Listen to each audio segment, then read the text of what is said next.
ओम नमः शिवाय। ओम नमः शिवाय।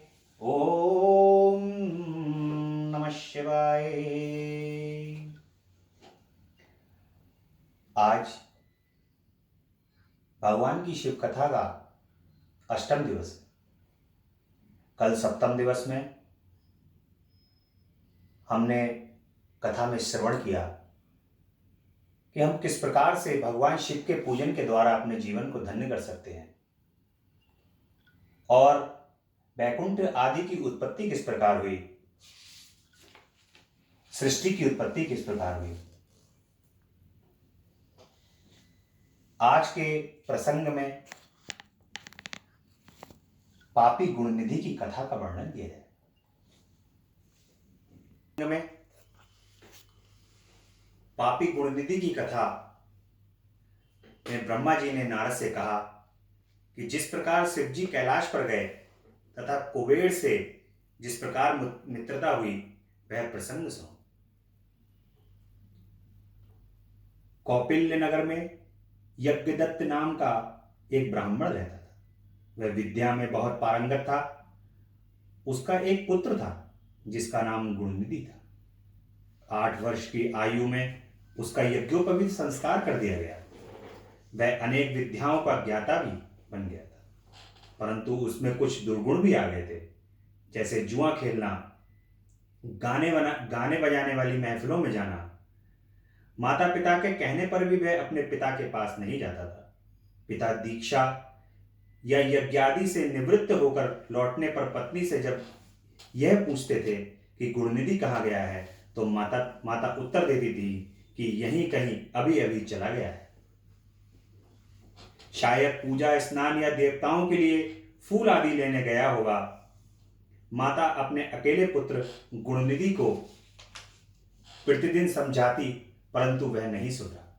एक दिन वह अपने पिता की अंगूठी को चुरा कर ले गया। पिता ने अंगूठी को एक जुआरी के हाथ में देखा तो उससे पूछने पर ज्ञात हुआ कि यह तो गुणनिधि जुए में हार गया है। यही नहीं, वह जुए में काफी धन भी हार गया है। जुआरी कहने लगा कि आश्चर्य है कि आप जैसे ज्ञानी पंडित अपने पुत्र को नहीं जान पाए। यज्ञदत्त का सिर लज्जा से झुक गया। वह लज्जावश सिर और मुंह को वस्त्र से ढककर अपने घर पर आए। वह अपनी पत्नी से बोले कि तेरा पुत्र गुणनिधि कहाँ गया है और मेरी अंगूठी कहाँ है। पत्नी बोली कि मुझे इस समय याद नहीं है, मैं कहीं रखकर भूल गई। यहां पर इस कथा के प्रसंग के अंदर बच्चों को यदि माता के द्वारा उनके गलत कार्यों को यदि शय न दी जाए तो बच्चे, खासतौर से पुत्र, भविष्य में बिगड़ेंगे नहीं। यदि माता अपने पुत्र के अवगुणों के ऊपर पर्दा डाल दे और उसके अवगुणों को लगातार छुपा करके उसको प्रोत्साहित करती रहे, उसको छुपाती रहे, तो पुत्र के अंदर जो दुर्गुण है उनकी वृद्धि होती रहेगी। इसलिए माता को हमेशा चाहिए कि अपने पुत्र के अंदर जो दुर्गुण हैं उन दुर्गुणों को कभी भी वो उत्पन्न ना होने दें, क्योंकि इस संसार के प्रथम गुरु यदि कहा जाता है तो वो माता है। माता से बच्चे की प्रथम शिक्षा प्रारंभ होती है, चाहे वो पुत्र हो या पुत्री हो। हमेशा माता को अपने बच्चों को ये समझाते रहना चाहिए कि बेटा ये चीज जो तुम करने जा रहे हो ये गलत है और ये चीज सही है। और कभी भी अपने बच्चों की दुर्गुणों को, उनके अंदर ऐसे दुर्गुण व्याप्त हो गए हैं जो हम जिनके लिए उनको पिता को अवश्य बताना चाहिए। तो इसलिए माता को अब ये चाहिए कि यदि पुत्र के अंदर या पुत्री के अंदर अधिक दुर्गुण उत्पन्न हो गए हैं तो वो पिता को अवश्य बताएं। इस कथा के अंदर भी यही है कि गुणनिधि की माता जो है वो लगातार गुणनिधि के दुर्गुणों को छुपाती रही और अंत में जब पिता को ये पता चल गया कि गुणनिधि जो है वो गलत रास्ते पर चल रहा है और उसका सिर लज्जा से झुक जाता है, और लज्जा से झुक जाने के बाद भी जब वो घर पर आता है तब भी गुणनिधि की माता जो है वो उसके दुर्गुणों को छुपाती है। पत्नी कहती है कि मुझे इस समय याद नहीं है कि मैं कहीं रखकर भूल गई। यज्ञदत्त गुस्से से बोले कि सत्य कह रही हो, निकम्मे पुत्र को जन्म देने वाली तुम बड़ी असत्यवादिनी हो। पिता को गुस्सा आ जाती है माता का यह कृत्य देख करके कि पुत्र की इस प्रकार से, माता जो है पुत्र का इस प्रकार से पक्ष ले रही हैं, दुर्गुणी पुत्र का भी इस प्रकार से पक्ष ले रही हैं, तो पिता को गुस्सा आ जाती है और वो कहती है कि असत्यवादी हो तुम। मैंने जब जब भी पूछा गुणनिधि कहां है तो झूठ बोलकर मुझे बहला देती थी। अन्य वस्तुएं भी घर से गायब थीं। पुत्र को बिगाड़ने में माता का दोष देखकर उसने जल लेकर दोनों को तिलांजलि दे दी।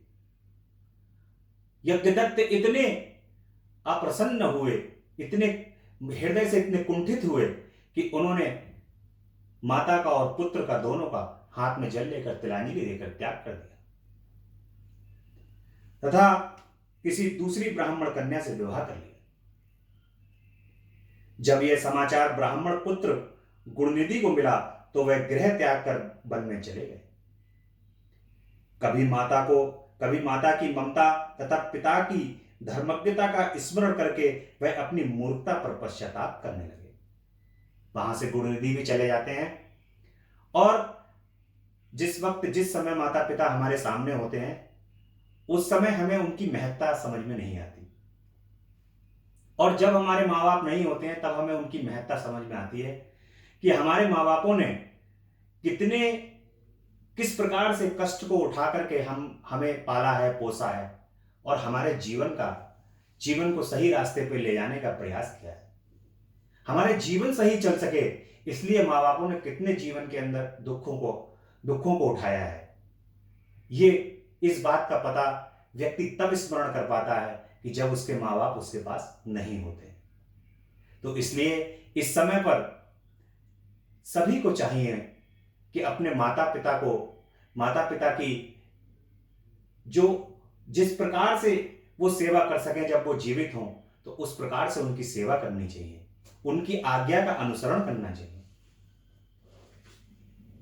माता पिता के हृदय को कभी भी ठेस नहीं पहुंचानी चाहिए। किसी भी प्रकार से हमें ऐसा कोई अनुचित कार्य ना हो जाए हमसे कि जिससे हमारे माता पिता के हृदय को ठेस पहुंचे।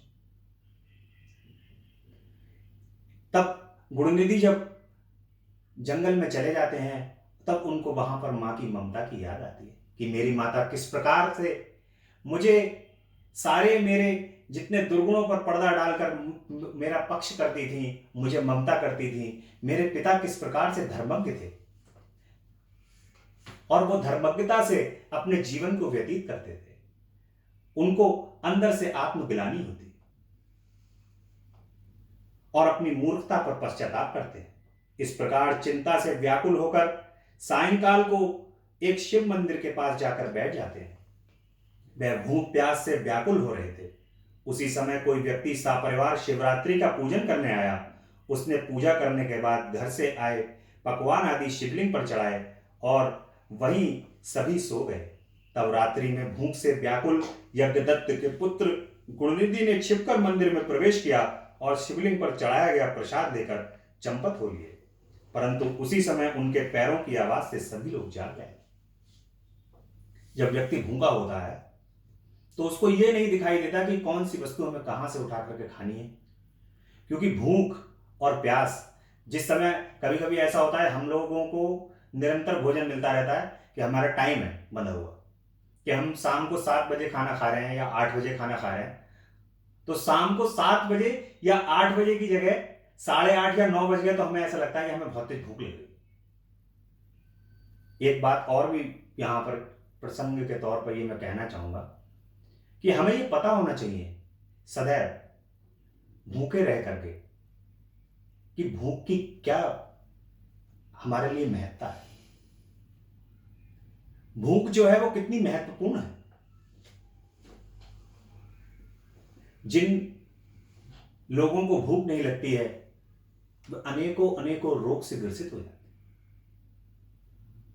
भूख का जीवन में बड़ा महत्व, इसलिए व्यक्ति को सदैव भूख से ये स्मरण रहना चाहिए कि जिन हम 2 टाइम की या 3 टाइम भोजन करके, नाश्ता करके और सब प्रकार के अच्छे व्यंजनों को खा करके अपने जीवन को व्यतीत कर रहे हैं, परंतु वे लोग जिनको एक टाइम का भोजन भी सही से नसीब नहीं है, सही से जिनको एक टाइम का भोजन भी नहीं मिल रहा है, हमें हमेशा उनका स्मरण रखना चाहिए। और सदैव यदि आपके आसपास या आपके जान पहचान में या कहीं भी कोई भी व्यक्ति यदि धन के अभाव के कारण या अन्य अभाव के कारण भूखा रहता है, तो शायद आपको कभी अच्छे से भूख नहीं लगनी चाहिए। भगवान का कहना है कि इस संसार के अंदर कोई भी यदि भूखे व्यक्ति के लिए भोजन कराया जाता है, तो उससे बड़ा इस संसार के अंदर पुण्य नहीं। सभी प्रकार के पुण्यों की प्राप्ति किसी भूखे व्यक्ति को भोजन कराने से प्राप्त हो जाती है। गुणनिधि यहां पर उनको भूख लग रही है, उन्होंने देखा कि भगवान के ऊपर अच्छे अच्छे पकवान चढ़े हुए हैं, और रात में मौका देख करके जब सब लोग सो जाते हैं तो भगवान के ऊपर से भोजन लगा के भोजन को उठा करके जब भागते हैं, तो उनके भागने की आवाज से सभी लोग इस जग जाते हैं, और जगने के बाद उनको भागते हुए रक्षकों ने पकड़ लिया। वहां पर जो नगर प्रहरी होते हैं, नगर प्रहरी ने पकड़ लिया, उनकी इतनी पिटाई की कि वो मर गया। चोर को जब पकड़ लिया जाता है तो पकड़ने के बाद फिर क्या होता है, जब भीड़ होती है वहां पे, तो भीड़ के अंदर हर व्यक्ति अपना हाथ साफ करता है, और उस हाथ साफ करने के अंदर बेचारा वो मर गया, क्योंकि भूखा तो था ही, दुर्बल हो गया था। उसे यमदूत आकर ले जाने वाले थे, उसी समय शिव जी के पार्षद भी उसे लेने आ पहुंचे। ये यम के दूतों से बोले कि हे यमदूतों, इसे छोड़ दो, इसने जहां पाप किए हैं वहीं कुछ काम धर्म संबंधी भी किए हैं। जैसे शिवलिंग पर गिरती हुई दीपक की छाया का इसने निवारण किया, और रात्रि में इसने अपना वस्त्र फाड़कर दीपक में बत्ती डाली। उसी प्रसंग में इसने शिव गुणों का श्रवण भी किया। व्रत रखकर इसने शिव जी की पूजा और दर्शन भी की। स्थिर चित्त से द्वार पर बैठा, इस कारण अब ये हमारे साथ शिवलोक में जाएगा। भगवान की कृपा का कभी कोई पता नहीं चलता, भगवान कब किस पर कृपा करते हैं। जिस प्रकार मैं तो यही कहता हूं, भगवान की कृपा, जैसे इस समय पर एक महामारी कोरोना के नाम से चल रही है, तो डॉक्टरों को पता ही नहीं है कि कौन सी दवाई फायदा कर जाएगी, किस व्यक्ति पर कौन सी दवाई फायदा कर जाएगी। इसी प्रकार भगवान की कृपा का भी नहीं पता है कि भगवान की कृपा कब, कहां, कैसे, किस पर हो जाए। दिन भर जब तब ध्यान में लग करके भी व्यक्ति जो है वो भगवान का पूजा अर्चना कर रहा है, तब भी वो दिन भर यही कहता रहता है कि प्रभु हम पर कृपा करो, भोलेनाथ हम पे कृपा करो, हे भूत भावन भोलेनाथ हम पर कृपा करो। और कोई व्यक्ति केवल सच्चे मन से, स्मरण से केवल भगवान के द्वार पर जाकर खड़ा हो जाता है, वहां पर उसको भगवान की कृपा प्राप्त हो जाती है। गुणनिधि तमाम दुर्गुणों को रखते हुए भी, लेकिन सच्ची श्रद्धा के साथ केवल वहां पर भगवान के ऊपर चढ़े हुए अन्न को, भगवान के ऊपर चढ़े हुए प्रसाद को लेने के लिए, उसके अंदर जो जिस प्रकार से हृदय के अंदर ये भावना थी कि किसी भी तरीके से मुझे अंदर भगवान का प्रसाद प्राप्त हो जाए, तो वो अंत में सभी प्रकार से यत्न करके, सभी प्रकार के जतन को करके भगवान के प्रसाद को प्राप्त करता है। और भगवान के प्रसाद को प्राप्त होने को लेकर के जब वो भागता है, तो वहां पर भीड़ उसको, सारी भीड़ के द्वारा वो इतनी पिटाई होती है कि वो मर जाता है। और मरने के बाद जब वो प्राण छोड़ देता है, तो उस समय यमदूत जब उसको लेने आते हैं, तब यमदूत के जो दूत हैं, उनको भगवान शिव के गण रोक लेते हैं। ये भगवान की कृपा है, ये उनकी कृपा, ये उनके नाम, ये उनके दर्शन की महिमा है, ये उनके प्रसाद की महिमा है। भगवान की कृपा का जितना वर्णन किया जाए, इस जिह्वा के माध्यम से उसका वर्णन नहीं किया जा सकता। भगवान की कृपा का वर्णन करने के लिए शब्द तो बने ही नहीं। उनकी कृपा का वर्णन करने के लिए इस चमड़े की जीभ से वर्णन नहीं किया जा सकता। भगवान की कृपा को तो बस हृदय के अंदर महसूस किया जा सकता। प्रत्येक व्यक्ति के जीवन के अंदर दिन रात भगवान अपनी कृपा करके उस सभी व्यक्तियों को इस संसार के अंदर जीवित जीवन प्रदान करे हुए हैं, सभी प्रकार के सुखों को प्रदान करे हुए हैं। सभी प्रकार की कृपा से जब ये शरीर छूट जाता है उसके बाद भगवान अपने धाम में बुला लेते हैं। ये भगवान की कृपा है।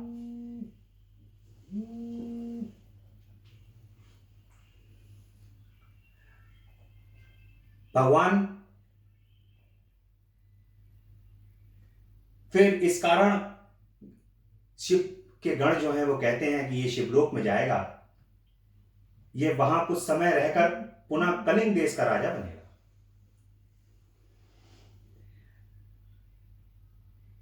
भगवान की लीला जो है वो अपरंपार है। इस जो गुणनिधि था, ये गुणनिधि कलिंग देश का राजा भगवान ने इसको बना दिया।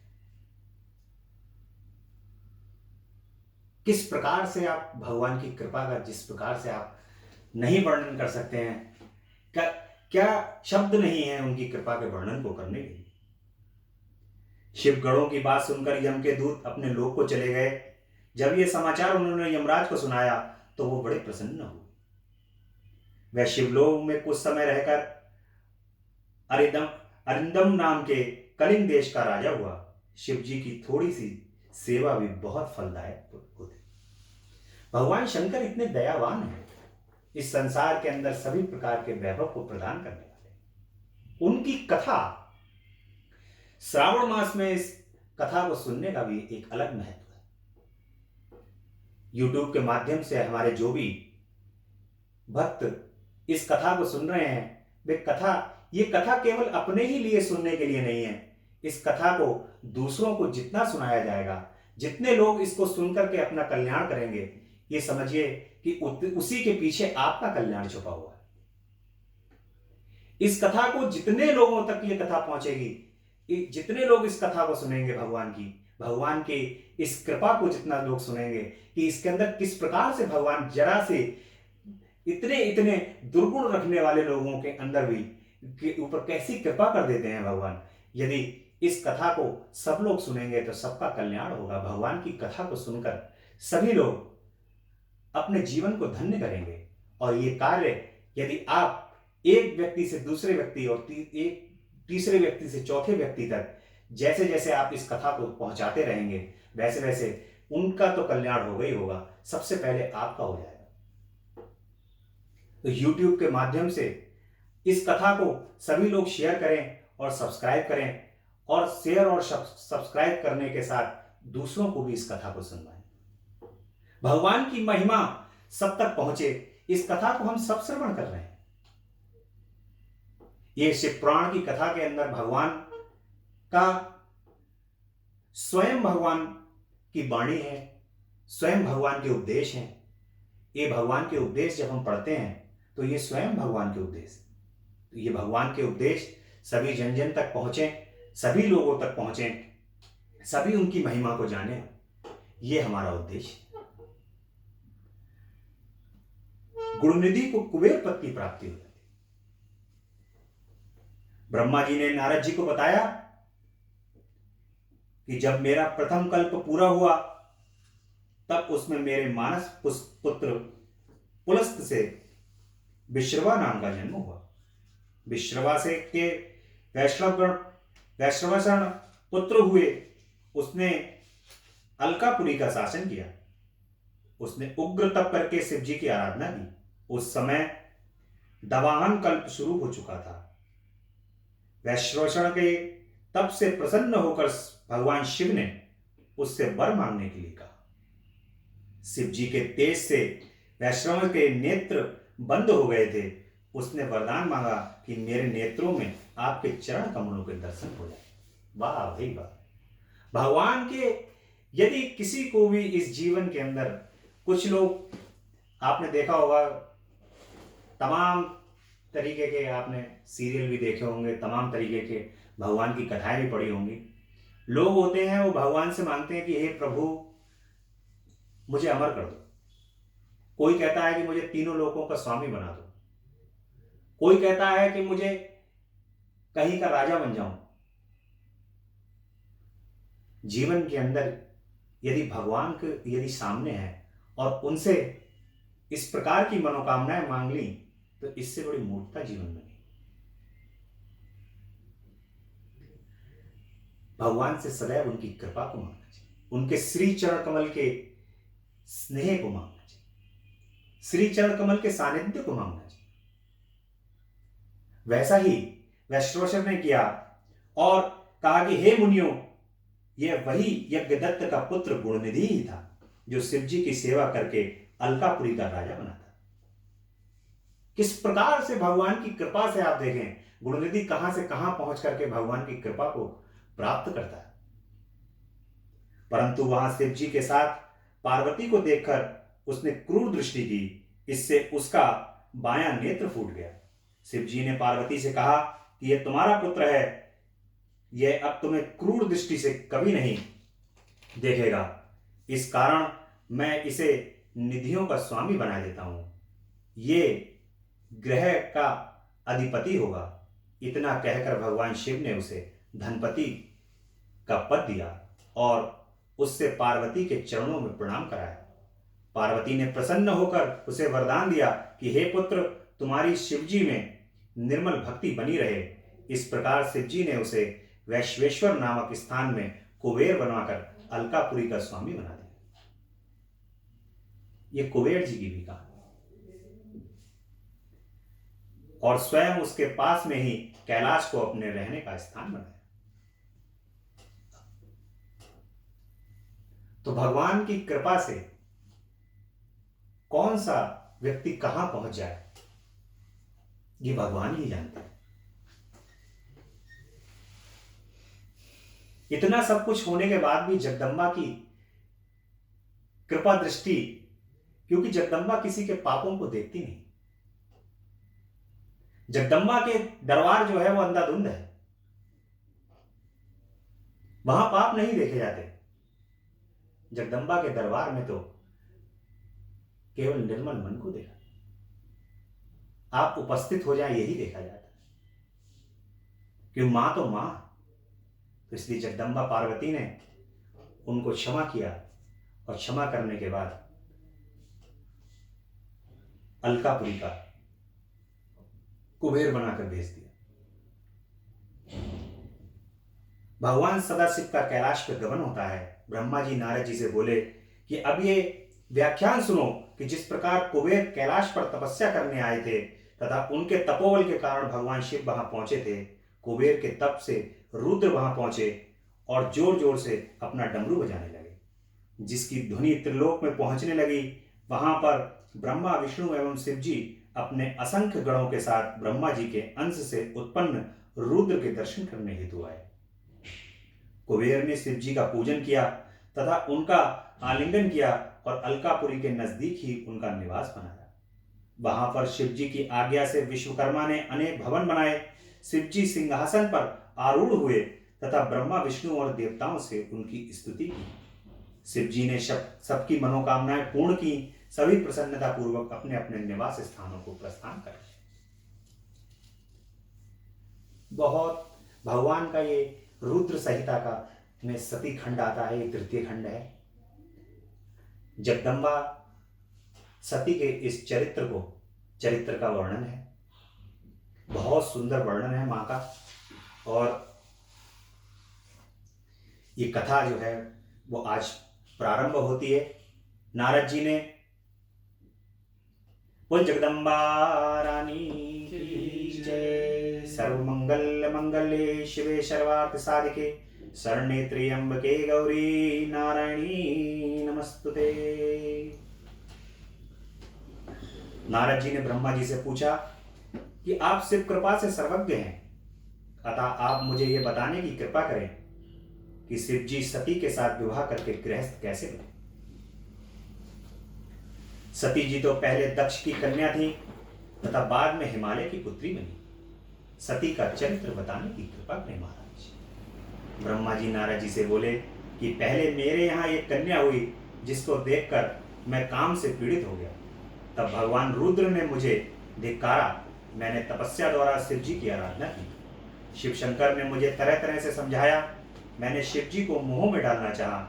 अपने पुत्र दक्ष से मैंने बिरनी नामक कन्या से सती को उत्पन्न कराया। यह दक्ष पुत्री ही उमा बनकर कठिन तपस्या के साथ भगवान शिव जी को वर के रूप में प्राप्त हो सके। तब के रुद्र स्वतंत्र होकर भी संतान उत्पन्न करने की इच्छा से रूप धारण कर मोहित हो गए। रुद्र को गृहस्थाश्रम में काफी समय व्यतीत हो गया। इधर दक्ष को शिव जी की माया से गर्व उत्पन्न हो गया। वह शिव जी की निंदा करने लगे। उसने एक विशाल यज्ञ का आयोजन किया, जिसमें उसने मुझे, विष्णु और अन्य देवताओं सहित मुनियों को आमंत्रित किया, परंतु अपने जमाता भगवान शिव को आमंत्रित नहीं किया। इस पर सती का हृदय नहीं माना। वह अपने पिता के घर चली गई, परंतु वहां पर यज्ञ में अपने पति का, शिव का भाग न देखकर और अपने पिता से अपने पति की निंदा सुनकर उन्हें यह सहन नहीं हुआ और यज्ञ कुंड में अपना शरीर त्याग दिया। यहाँ पर एक बात और भी कही गई है कि बगैर निमंत्रण के किसी के घर भी नहीं जाना चाहिए। यदि कहीं पर कोई भी कार्य हो रहा है और उस कार्य के अंदर कोई भी शुभ कार्य हो, किसी भी प्रकार का कार्य हो, विवाह संस्कार हो, यज्ञ संस्कार हो, यदि उस संस्कार के अंदर आपको आदर पूर्वक आमंत्रण दिया गया है, निमंत्रण दिया गया है, तो आप उसके अंदर जाएं। माता सती ने, दक्ष ने उनको नहीं बुलाया, लेकिन उसके बावजूद भी उन्होंने अपने पिता का घर समझ करके कि ये तो मेरे पिता का घर है, मैं कभी भी जा सकती हूँ, परंतु ये भूल गई कि कन्या जब पिता के घर से विदा होकर के चली जाती है तो उसके बाद अपने पति की बगैर आज्ञा के उसको पिता के घर नहीं जाना चाहिए। माता चली जाती हैं और जब उन्होंने भगवान शिव का ये अपमान देखा, तब वो क्रोधित होकर उस यज्ञ कुंड के अंदर अपने प्राणों को त्याग देती है, शरीर को त्याग देती हैं। सती के शरीर की त्यागने की बात को सुनकर जैसे ही भगवान शिव को पता चलता है, वो बहुत ही क्रोधित हो जाते हैं और अपनी जटा से के बाल उखाड़कर वीरभद्र को उत्पन्न कर देते। वीरभद्र ने दक्ष के यहाँ जाकर दक्ष सहित यज्ञ का विध्वंस कर दिया। समस्त तीनों लोगों में हाहाकार मचा। भगवान शिव जो हैं वो यज्ञ के स्वामी। भगवान शिव के बगैर कोई भी यज्ञ संपन्न नहीं हो सकता, और दक्ष ने वही जीवन के अंदर अपराध किया है, उन्होंने भगवान शिव को ही नहीं बुलाया। सब मिलकर शिव जी की स्तुति करने लगे। इस पर शिव जी ने कृपा करके दक्ष को पुनः जीवित किया और उसके यज्ञ को पूरा कराया। देखिए भगवान कितने दयालु हैं। नहीं बुलाया, नहीं बुलाने के बाद भगवान शिव ने जो है वो आते हैं, वहां पर लोग स्तुति करते हैं, भगवान की प्रार्थना करते हैं, भगवान फिर प्रसन्न हो जाते हैं, दक्ष को भी जीवित कर देते हैं और यज्ञ को भी पूर्ण कर देते हैं। कितने दयालु हैं भगवान। तो सती के शरीर से उत्पन्न ज्वाला पर्वत पर जाकर गिरी और वह ज्वालामुखी बनकर पूज्य बनी। उनके दर्शन से आज भी मनुष्यों की सभी कामनाएं पूर्ण हो जाती हैं। वहीं सती जी दोबारा हिमालय के घर में जन्म लेकर पार्वती के नाम से विख्यात हुई और कठिन तपस्या करके भगवान शिव को प्राप्त करने में सफल हुई। माता के शिव को तो, शक्ति को तो शिव के साथ रहना ही है और शिव को शक्ति के साथ। भगवान शिव शक्ति के बगैर अधूरे हैं और शक्ति जो है वो भगवान शिव के बगैर अधूरी। इसलिए जगदम्बा पुनः पार्वती का रूप धारण करके भगवान शिव के पास आ जाती है और भगवान शिव और पार्वती जी के चरित्र का वर्णन ब्रह्मा जी कहते हैं कि पहले तो शिव जी निर्गुण निर्विकार रूप, गुण शक्ति रहित तथा सत असत से दूर परात्पर दिव्य रूप में रुद्र ही थे। फिर उमा के साथ उन्होंने सगुण और शक्तिमान हो गए। उनके दाएं अंग से ब्रह्मा तथा बाएं अंग से भगवान विष्णु उत्पन्न। तब से सदाशिव ने ब्रह्मा, विष्णु और रुद्र 3 रूप हुए। ब्रह्मा जी ने सुर, असुर और मनुष्यों की रचना की। ब्रह्मा जी ने प्रजापतियों को भी रचा। फिर उन्होंने मारीच, अत्रि, पुलह, पुलस्त, अंगिरा, क्रतु, वशिष्ठ, नारद, दक्ष और भृगु की रचना। कि संपूर्ण सृष्टि जो है वो जगदम्बा और भगवान शिव के द्वारा रची गई। इस संपूर्ण सृष्टि के कण कण में जगदम्बा, ये शरीर के अंदर, मनुष्य शरीर का यदि आप उदाहरण देखोगे तो इस शरीर के अंदर जो आत्मा है वो शक्ति है और शरीर जो है वो शिव है। इस शरीर के अंदर शक्ति होती है तब ये शिव चारों ओर विचरण करते हैं। संसार के अंदर किसी भी हिस्से में ये शिव जाते हैं, प्रसन्न होते हैं, नृत्य करते हैं, सभी प्रकार के भोगों को भोगते हैं और शक्ति के निकल जाने के बाद शव हो जाते। तो भगवान शिव और शक्ति हमारे शरीर के अंदर ही विराजित हैं। सदैव हमें अपने हृदय को निर्मल रख के जगदम्बा का स्मरण करना चाहिए, भगवान शिव का स्मरण करना चाहिए। जगदम्बा और भगवान शिव का स्मरण करने से हमें जीवन के अंदर कभी किसी भी प्रकार की कोई भी कठिनाई, किसी भी प्रकार का कोई दुख, कोई रोग, कोई शोक नहीं व्याप्त हो। तो इसलिए हमें अपने जीवन में सदैव भगवान शिव और जगदम्बा का स्मरण और उनके श्री चरण कमल का ही ध्यान रखना। ब्रह्मा जी ने नारद को बताया कि जब मैं इन्हें उत्पन्न कर चुका तो मुझे माया का मोह हो गया। तब मेरी बाहों के बीच में से संध्या नाम की एक कन्या उत्पन्न हुई। उसे देखकर मैं तथा मेरे पुत्र दक्ष, मारीच आदि सोच में पड़ गए। सभी के चिंताग्रस्त होते ही एक काले बालों वाला, श्याम वर्ण का, स्थूल काया वाला, नीले सुंदर वस्त्र पहने, सुंदर कटाक्ष वाला पुरुष प्रकट हुआ। उसके अंगों से सुगंध निकल रही थी। उसने मुझे प्रणाम कर पूछा कि मेरे लिए क्या आज्ञा है। मैंने उसे सनातनी सृष्टि उत्पन्न करने का आदेश दिया। मैंने उसका नाम पुष्पबाण रखा।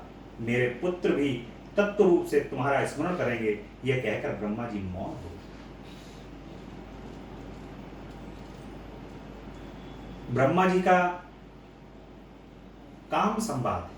ब्रह्मा जी बोले कि बाद में पुष्पबाण का नाम ऋषियों ने मनमथ रखा, क्योंकि उसने सबसे पहले मेरा चित्त मथ दिया था। उसका दूसरा नाम काम पड़ा, तीसरा नाम मदन तथा चौथा नाम करदम रखा गया। ब्रह्मा जी काम से बोले कि दक्ष प्रजापति तुम्हें एक कामिनी तथा रूपवती कन्या प्रदान करेंगे। उनका नाम संध्या है। काम ने परीक्षण के लिए 5 बाण चलाए। उन 5 बाणों के नाम क्रमशः हर्षण, रोचन, मोहक, शोषण और मारण थे। ये बाण मुनियों को भी मोहित करने वाले थे। संध्या बोली, मैं काम को भी मोहित कर लूंगी। उसने कटाक्ष किए। इधर काम के मोहक बाण के लगते ही ब्रह्मा, मारीच, अत्रि, दक्ष आदि सभी मोहित हो गए। संध्या के मन में विकार उत्पन्न हो गया। कामदेव को अपने कर्म पर विश्वास हो गया। ब्रह्मा में काम के 49 भाव खड़े हो गए। पिता ब्रह्मा और भाइयों की यह गति देखकर धर्म को चिंता होने लगी। उसने शिवजी भगवान का स्मरण किया। इस पर शिवजी आकाश में स्थित होकर बोले कि हे ब्रह्मा, तुम्हें काम कैसे उत्पन्न हुआ? यह तो तुम्हारी पुत्री है। वेद के मार्ग पर चलने वाले को यह उचित नहीं है। वेद तो तुम्हारे मुख में ऊपर स्थित है।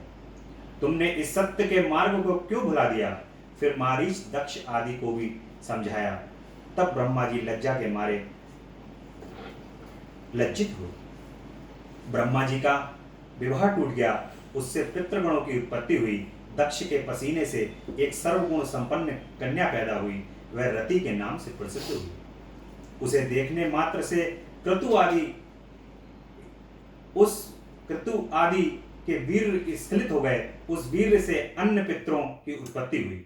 ब्रह्मा जी ने कहा कि तब मैंने तथा दूसरे ऋषियों से ने लज्जित होकर काम को क्रोध में भरकर श्राप दे दिया है कि जा, तू शिवजी के द्वारा शीघ्र ही भस्म हो जाएगा।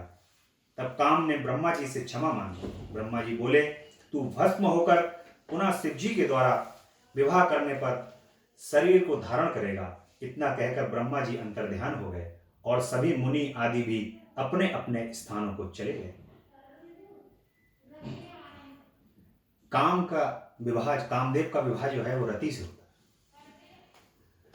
सबके चले जाने पर दक्ष ने कंदर्प से कहा कि हे काम, तुम्हारे समान गुण वाली मेरी पुत्री रति है, इसे तुम पत्नी रूप में स्वीकार करो।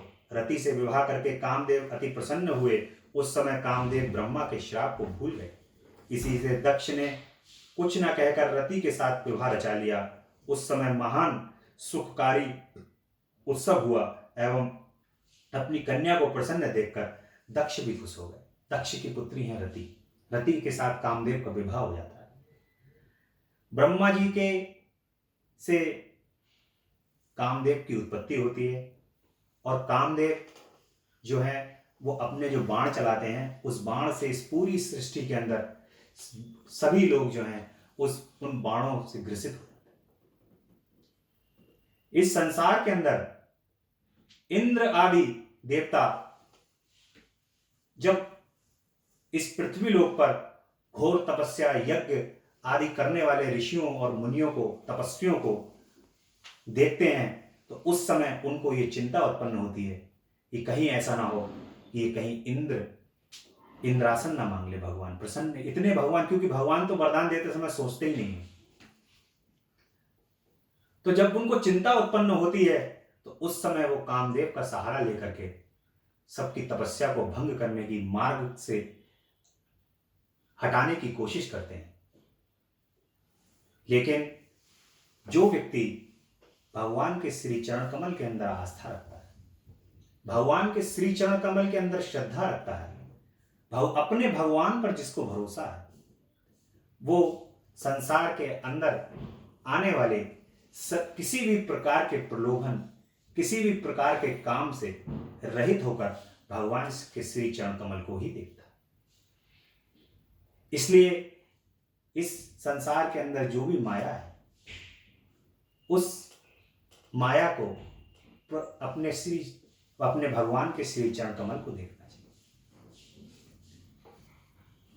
संध्या की तपस्या को ब्रह्मा जी ने बताया कि जब मैं कामदेव को श्राप देकर अंतर्ध्यान हो गया तथा शिव जी भी चले गए, तब मेरी पुत्री संध्या दुखी होकर सोचने लगी कि मुझसे बढ़कर पापिन कौन होगी जिसे देखकर पिता व भाई के मन में काम वासना जागृत होती है। इस कारण मैं स्वयं ही उसका प्रायश्चित करूंगी।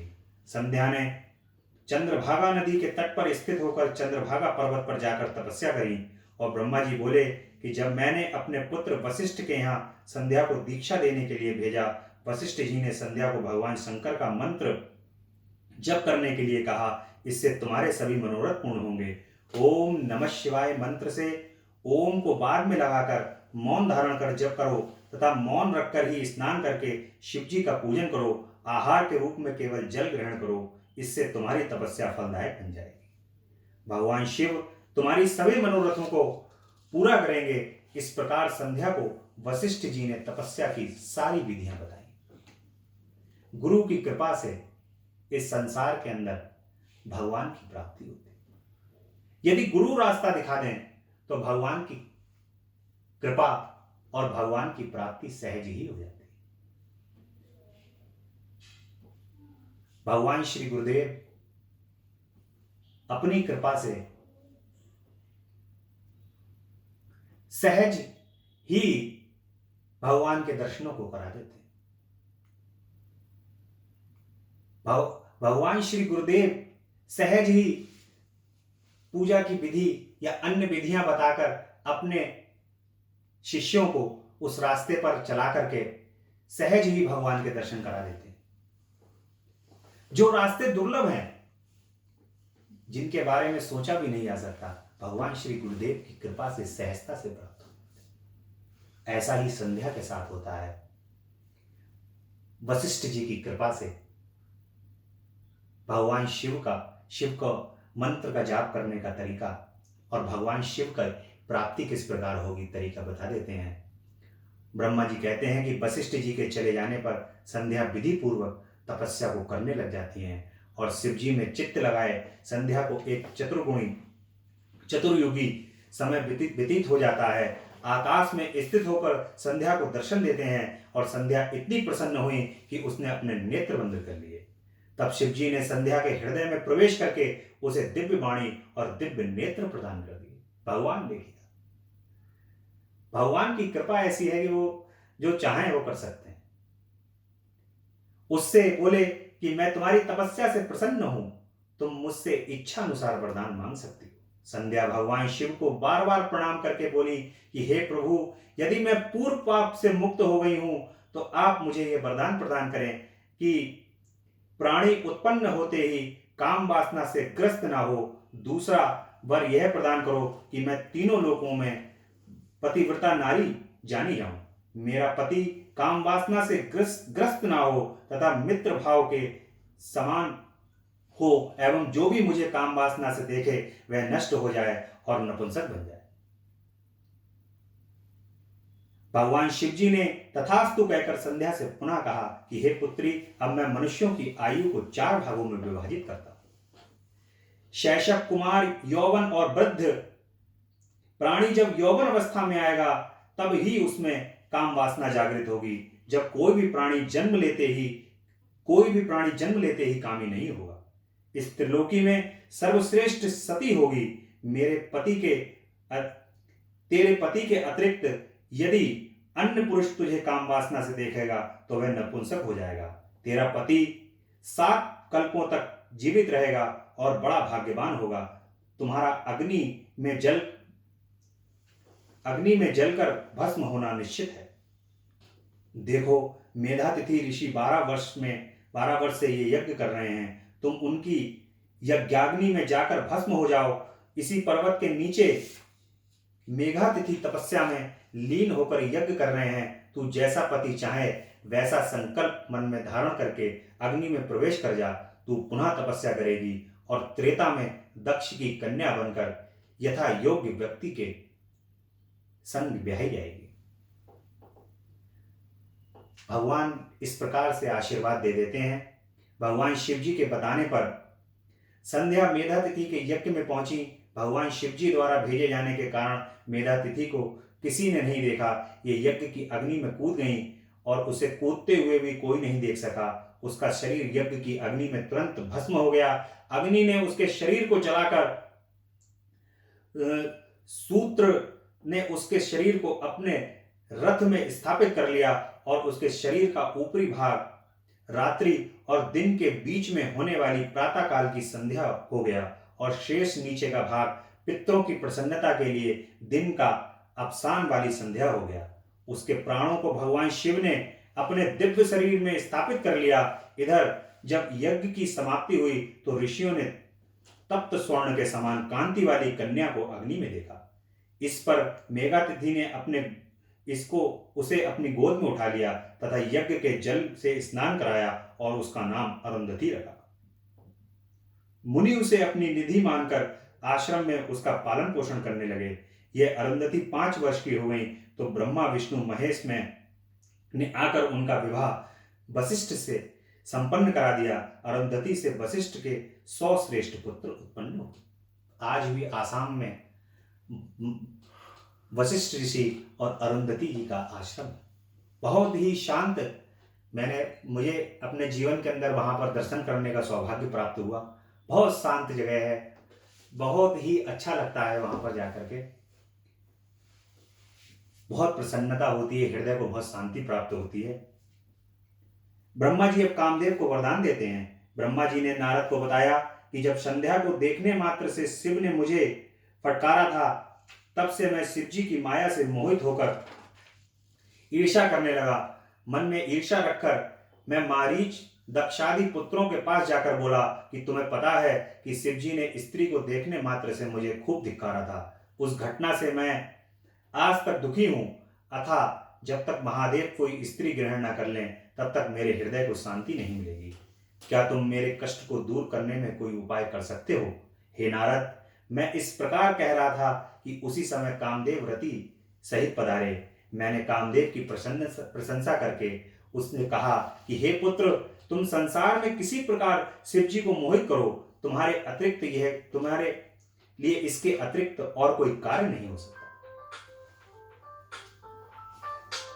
इस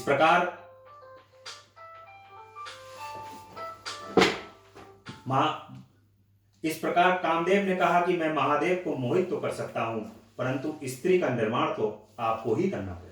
इससे मैं और दक्ष प्रजापति चिंता में पड़ गए कि किसके द्वारा शिव जी को मोहित करें। मेरी चिंताग्रस्त सांसों से जो वायु निकली उससे पुष्पित ताम्रदेव वाला सुंदर नासिका वाला पुरुष उत्पन्न हुआ। मैंने उससे कहा कि हे मनमात, यह रमण के हेतु होने से बसंत वाला है, उसे तुम अपना साथी समझो। इसके साथ ही तुम रति को लेकर शिव जी को मोहित करो। फिर तो कामदेव ने अपनी पत्नी रत्नी के साथ मेरे चरण स्पर्श किए और कैलाश को प्रस्थान कर दिया। वहां जाकर कामदेव ने प्राणियों को मोहित करने के लिए अपना प्रभाव फैलाया। बसंत भी उसके साथ हो लिए। शिव जी को मोहित करने के लिए कामदेव ने अनेक यत्न किए, परंतु वह असफल रहे। उनके सारे प्रयत्न निष्फल रहे। उसने उदास होकर मुझसे कहा कि मैं शिव जी को मोहित करने में असमर्थ हूं। कामदेव की बात सुनकर मैं चिंतामग्न हो गया। मेरे चिंतित होने पर मेरे सन्मुख विकरालगण आने को वाद्य यंत्रों को लेकर प्रकट हुए। उन्होंने कोलाहल करके मारो मारो का शब्द उच्चारण किया। वे मुझे भी मारने दौड़े। मैं कामदेव से बोला, इन्होंने प्रकट होते ही मारे मारे का उच्चारण किया है, अतः इनका नाम मार होगा। ये भी तुम्हारी सहायता करेंगे। अब तुम पुनः शिव जी को मोहित करने जाओ। कामदेव ने ब्रह्मा जी से कहा कि आपकी आज्ञा शिरोधार्य है, परंतु शिव जी को मोहित करना मेरे बस की बात नहीं है। वे मुझे भस्म भी कर सकते हैं। ब्रह्मा जी ने कहा, पर कामदेव मारगणों को साथ लेकर ब्रह्मा जी के स्थान पर गए, परंतु शिव जी को वह मोहित करने में असफल रहे। ब्रह्मा जी ने बताया कि कामदेव निराश होकर मेरे पास लौटकर बोला कि हे ब्रह्मा जी, आप स्वयं ही शिव जी को मोहित करें। ब्रह्मा विष्णु जी का संवाद होता है। ब्रह्मा जी नारद से बोले कि कामदेव के चले जाने पर शिव जी को मोहित करने का मेरा स्वप्न चकनाचूर हो गया। मैं ये सोचता ही रहा कि क्या युक्ति करूं जिससे शिव जी स्त्री ग्रहण करने को तैयार हो जाएं। फिर मैंने भगवान विष्णु का स्मरण किया। पीतांबर धारण किए विष्णु जी मेरे सामने प्रकट हो गए। मैंने गदगद वाणी से उनकी स्तुति की। विष्णु जी ने मुझसे पूछा कि मुझे कैसे स्मरण किया। मैंने विष्णु जी को बताया कि भगवान शंकर को मोहित करने के लिए सपरिवार मारगण और बसंत के साथ कामदेव को भेजा था, परंतु वह असफल रहे। तब भगवान श्री हरि बोले कि तुम ऐसा क्यों करना चाहते हो, पहले मुझे सच सच बताओ कि इसका क्या कारण है। मैंने श्री हरि को बताया कि सृष्टि से उत्पन्न की पूरी कथा तथा संध्या को कुदृष्टि से देखने की बात और शिव जी द्वारा मुझे फटकारना आदि सब बातों जो घटित हुई वो बता दी मैंने। शिव जी ने मेरे पुत्रों के समक्ष मेरी निंदा की, उसका मुझे बड़ा दुख है। अब शिव जी द्वारा स्त्री ग्रहण करने पर ही मेरा दुख दूर होगा। हे नारद, श्री हरि मेरी बात सुनकर हंस पड़े और मुझसे बोले कि हे ब्रह्मा जी, तुम सब लोगों के कर्ता और वेदों के ज्ञाता होकर ऐसी मूढ़ बातें क्यों करते हो। तुम अपनी इस ईर्ष्या को छोड़ दो। यदि तुम्हारे अनुसार शिव जी को स्त्री ग्रहण करनी चाहिए तो पार्वती के उद्देश्य से शिव जी का तप करो। अपने उद्देश्य की पूर्ति हेतु पार्वती जी का हृदय में ध्यान करो। यदि भगवती पार्वती प्रसन्न हो गई तो तुम्हारे सब मनोरथ पूर्ण हो जाएंगे। यदि भगवती पार्वती प्रसन्न हो गई तो वे अवतार ग्रहण करेंगी। तुम दक्ष प्रजापति को आदेश दो कि वह तप करें जिससे पार्वती जी कन्या के रूप में उनके यहां उत्पन्न हो। तुम शिव तीनों पार्वती जी के ही स्वरूप हैं। इस प्रकार ब्रह्मा जी को समझाकर श्री हरि अंतर्ध्यान हो गए। भगवान भोलेनाथ और माता पार्वती जी से भगवान विष्णु और भगवान ब्रह्मा जी की उत्पत्ति हुई है। तो यहीं पर भगवान विष्णु बताते हैं कि हम ही माता पार्वती के पुत्र हैं, तो हमें ये बात याद होनी चाहिए और माता का ध्यान करो। जब माता का ध्यान करोगे तो वो दक्ष के यहाँ उत्पन्न होंगी और भगवान शिव को प्राप्त होंगे। जगदम्बा का व्याख्यान हो रहा है। यहाँ पर ब्रह्मा जी ने नारद को बताया कि इसके पश्चात मैं देवी का स्मरण करके उनकी प्रार्थना करने लगा, हे मातेश्वरी, मेरा कार्य पूर्ण करो। मेरी बार बार स्तुति करने पर भगवती चामुंडा प्रकट हुई। वे 4 भुजाओं वाली सिंह पर आरूढ़ वर देने के लिए कलश लिए हुए थी। ओम कालाभ्राभां कटाक्ष शैररि कुलभयदां मौलिवन्दे दुरेखां शङ्खचक्रं कृपाणं त्रिशिग्मपि करैर्वहन्त्री त्रिनेत्रां सिंहस्कन्धादिरूढां प्रभुबलं तेजसा पुरयन्ती ध्यायेत् दुर्गा जयाख्यां त्रयोदश परिवृतां सेवितां सिद्धिकामे। जगदम्बा चतुर्भुज रूप में उत्पन्न हो जाती है, सिंह पर आरूढ़ होकर। ब्रह्मा जी के ध्यान करने पर उनका मुख शरत काल के चंद्रमा के समान कांति युक्त था। मस्तक पर चंद्रमा और 3 नेत्र थे। उनके पैरों के नखों की अद्भुत कांति थी। मैं भगवती चामुंडा को प्रणाम किया और उनकी इस प्रकार स्तुति करने लगा कि हे देवी, आप सनातनी शक्ति हैं, आप संसार को मोहित करने वाली हैं, आप त्रिलोकी की रचना करने वाली हैं तथा संहार करने वाली हैं।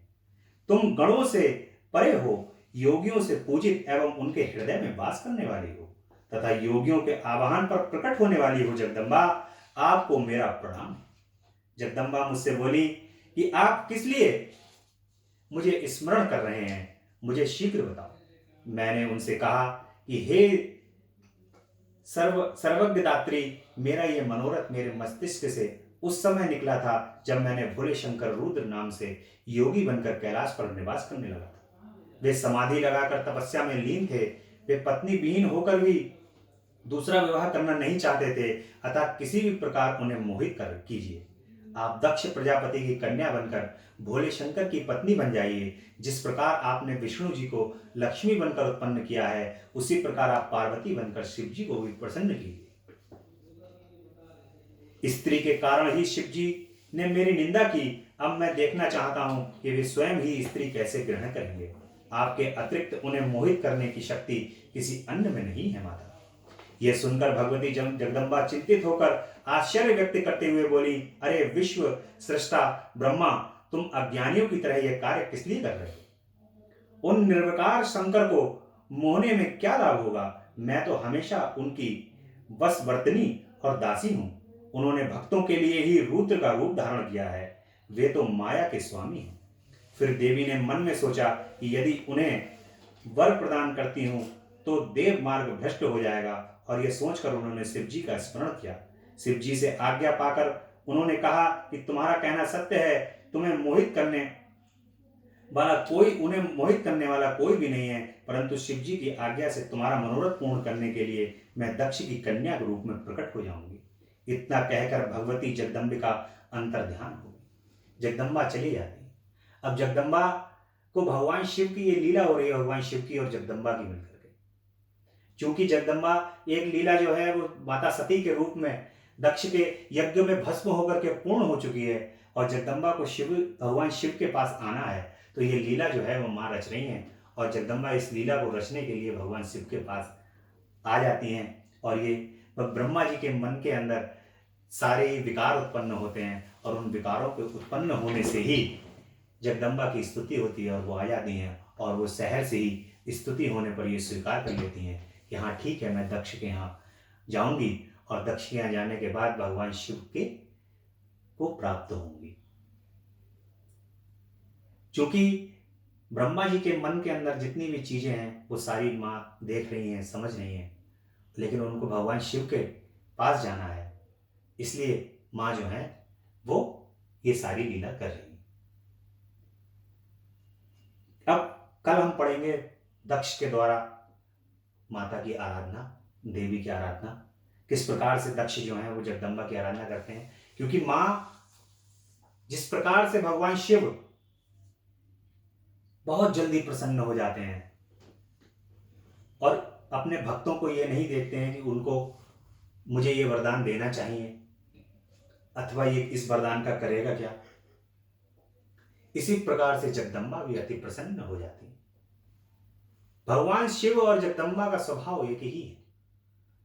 माता भी उसी प्रकार से प्रसन्न हो जाती हैं। उनके प्रसन्न होने का भी कोई कारण नहीं होता। कब, किस समय, किस परिस्थिति में, किस स्थिति में जगदम्बा अपनी कृपा कर दे, इसका बोध नहीं होता। माता किसी भी समय प्रसन्न होकर के, जगदम्बा किसी भी समय प्रसन्न होकर के कृपा कर देती है। तो कल की कथा में दक्ष द्वारा जगदम्बा की आराधना का प्रसंग को पढ़ेंगे और आज की कथा में जो हमने स्मरण किया है उसके लिए 2 मिनट भगवान का भजन करेंगे। ओम नमः शिवाय बोलो, ओम नमः शिवाय, ओम नमः शिवाय बोलो, ओम नमः शिवाय। तेरा पल पल बीता जाए मुख से जप ले नमः शिवाय, तेरा पल पल बीता जाए मुख से जप ले नमः शिवाय। ओम नमः शिवाय, ओम नमः शिवाय, ओम नमः शिवाय, ओम नमः शिवाय। तेरा पल पल बीता जाए मुख से जप ले नमः शिवाय, तेरा पल पल बीता जाए मुख से जप ले नमः शिवाय। ओम नमः शिवाय, ओम नमः शिवाय। मुसाफिरी जब पूरी होगी, मुसाफिरी जब पूरी होगी, चलने की मजबूरी होगी।